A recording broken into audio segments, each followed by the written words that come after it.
Am I the a-hole for not wanting to take out a car on my name for my boyfriend? I, female 25, have been with my boyfriend 27 for 3 years and we live in the Caribbean. He sold his car 2 months ago and is currently saving for a new one. Or so I thought. Last night he came over and asked me what I thought about him using his car money to start a car wash. I told him that he can use the space he has at home to open a car wash, and he doesn't necessarily need to use all his money to open a business, as simple as that. But he said the vision he has is to also include auto detailing, and that he would use the money to purchase equipment for it. I told him that I don't think it's a good idea, but I'll support him if he decides to do it. He then said that he is happy I'm on his side because he wants us to do something together. I thought he meant me helping with his business, but no. He explained that this idea of together is me taking out a loan for a car that will be on my name, but he will drive it because I don't drive. When I asked who will be making the payments, he said a bank will take the money out of my account every month, and he will pay half. I told him that I am absolutely not paying half for a car I am not driving. He said it would be our car, and that when I eventually get my license, I'll be able to drive it too. I said that this entire scenario makes no sense, as I have no intention of driving anytime soon, and literally anything can happen. I asked if we break up, what then? He said even if we break up, he will continue paying for a share, so I won't bear that payment. When I asked why he can't just pay for the full payment, he said he plans to leave his job and do his car wash/detailing business full-time, so he won't be able to cover the full payment until his business takes off. I told him that I'm sorry, but I can't take out a loan for him, nor put a car in my name when he is so unstable. He called me a selfish a-hole, one he can't see a future with, and left. Now he won't speak to me. My mom says I'm in the right, but now I feel bad because if I don't take out the loan, he won't be able to. Am I the a-hole? Now for the top comments before reading the update. Not the a-hole. Such a request would put doubts in any person's mind. Why would you pay half for a car he drives? It could kind of make some sense if he made the entire payment. But above all, if he is employed, why can't he take a loan in his name? He doesn't have a stable income, so the banks won't consider him. In my county, one of the requirements for a loan is a letter from your job stating how much you make each month. His numbers always fluctuate. Some months he doesn't even work. Then run. Absolutely do not mingle your financial record with his. It's not about wealth, it's about financial responsibility. You don't want your record tarnished by mistakes that aren't yours. The way you describe his logic, of course he can't see a future with someone he can't trick into giving him money. Not the a-hole. Hijacking because this is so important. I don't know how it works in the Caribbean, but I've been in the auto industry a while, and I cannot tell you how many excess we can't approve because they're stuck in loans because of negative equity. It's not a matter of it's in my name I can sell the car back. No.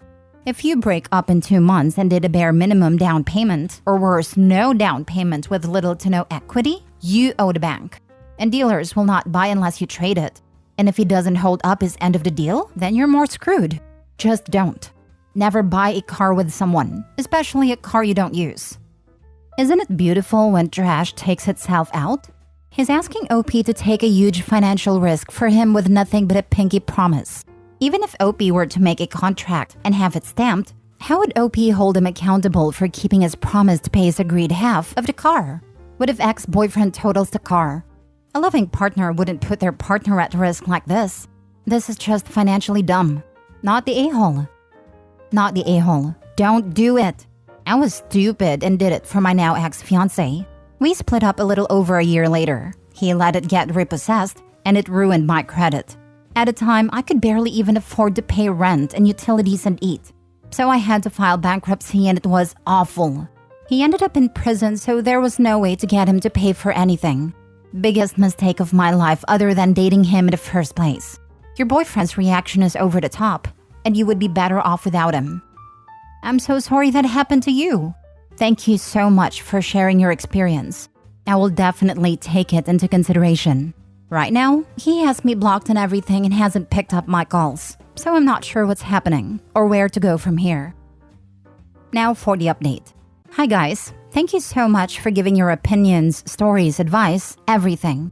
I truly appreciate it, and it helped make my decision a lot easier. So he called me earlier and broke up with me on the basis of partners are supposed to share everything and he can't trust me to hold him down when he's down. After an earful about how I think I'm better than him because of my job, how I look down on him, and how I don't want to see him be successful, I called his mom as we're very close and let her know that we broke up and why we broke up. She was very upset to say the least, but reassured me that I made the right decision. She said that she told him not to sell the car, but he went ahead and did it anyway.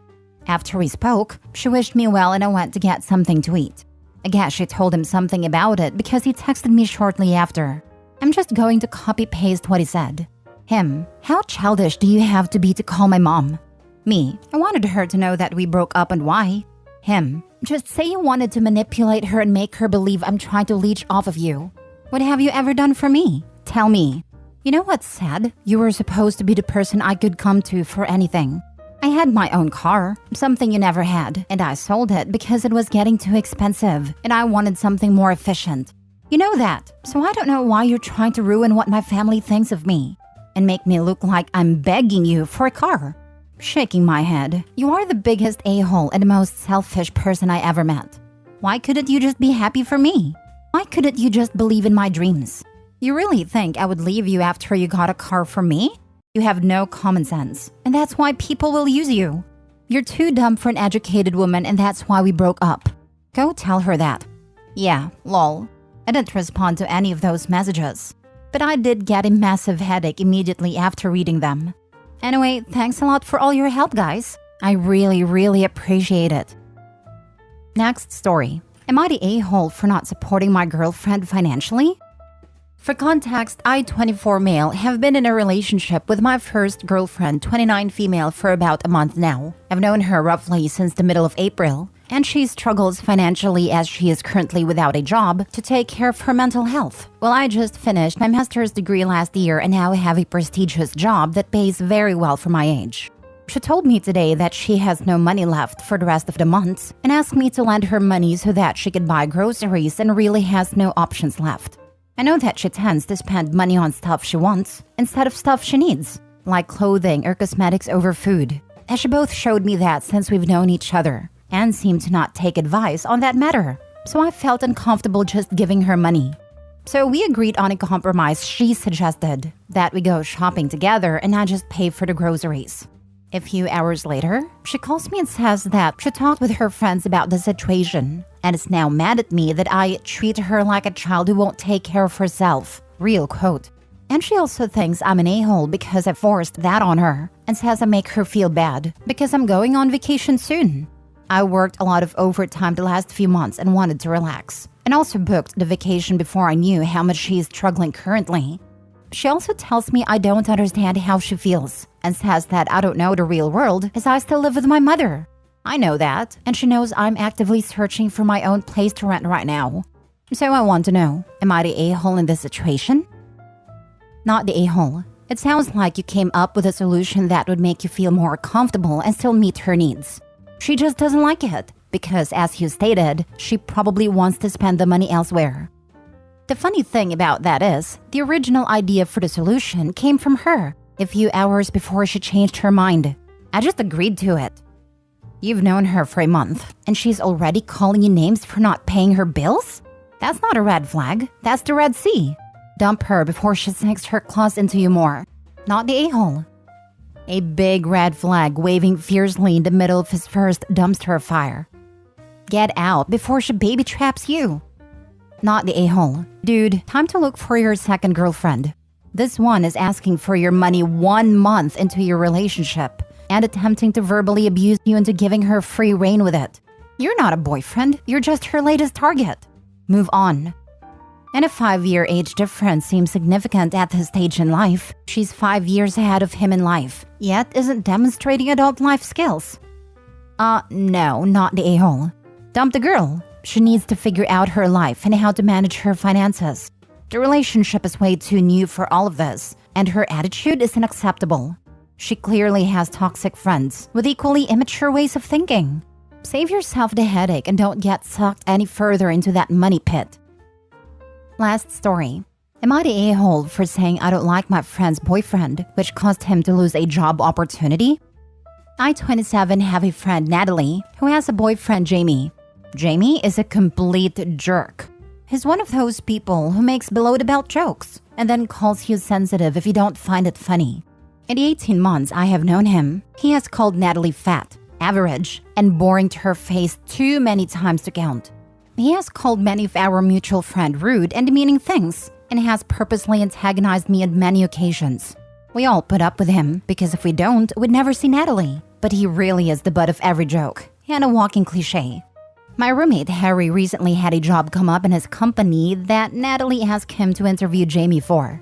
Harry is part of our wider friendship group. His friend is dating one of the girls in our group and has met Jamie, but not really spent much time with him, so thought he was an alright guy.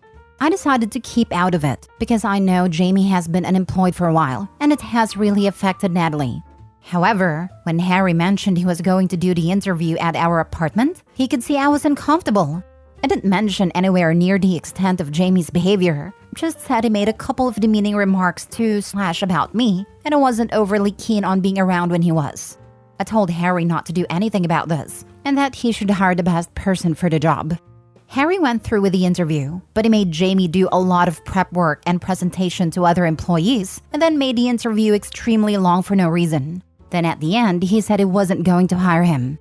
Jamie got mad at Natalie over it, and she got mad at me, saying I shouldn't have said anything about Jamie knowing how great the job would be and how hard it is to get jobs in the field. On top of that, I should have been sensitive to his unemployment and that I'm ignorant to how difficult the job market is. She's now not speaking to me, and our friends are divided. Two think I shouldn't have said anything because Jamie really needs the job, and ultimately it would have been helping Natalie. One friend thinks it's fair that I expressed not wanting Jamie in my home, and that I owed it to Harry to tell him because Jamie is an HR problem waiting to happen. On the one hand, yes, his off-the-clock behavior shouldn't cost Jamie a job. But on the other hand, why should I have to cover up for the way Jamie is? If honesty makes him look bad, then maybe that's his problem. Then again, I guess it was some pretty petty antics that had real-life consequences. So maybe I shouldn't have said anything? I'm not sure whether I should apologize. Edited to add, for everyone asking how it got out that I told Harry, Jamie went home and went off on Natalie about him not getting the job, as it was basically a lock with Harry doing it as a favor to Nat. She figured the only person who would have changed Harry's mind about doing her the favor was me, so she called and I ended up telling her the truth.